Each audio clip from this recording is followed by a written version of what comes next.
Well, tonight, the family of the 3 Americans say they want the people who murdered their loved ones brought to justice. So we spoke with U.S. Congressman Henry Cuellar to find out what can really be done in this type of situation and whether U.S. citizens should continue to travel to the area. Congressman Henry Cuellar represents the Rio Grande Valley. He says what happened to the 3 Progreso residents should be investigated.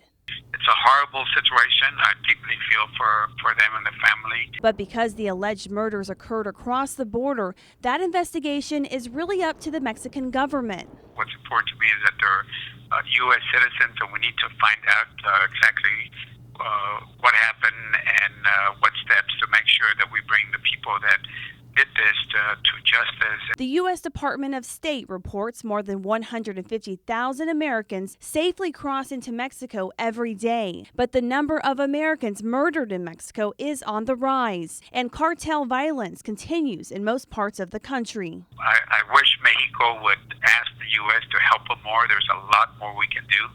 They've taken steps, but still you have situations like this. Cuellar says the Mexican government is making efforts to counter organized criminal groups, but in the state of Tamaulipas, enough has not been done. Ask them to do more efforts down here in Tamaulipas, because that's the effort that I think this is the area that has needed a lot of help. The circumstances of the kidnappings are not yet known, but Cuellar says Americans should heed travel advisories. Right now, the U.S. Department of State recommends Americans avoid travel to Tamaulipas, especially to areas outside of major cities like Reynosa and Matamoros. Pay attention to those advisories.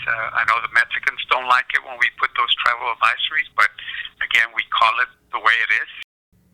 And Cuellar tells me that he contacted the Mexican Embassy and the U.S. State Department. He says that the U.S. is ready to partner with Mexico on this investigation.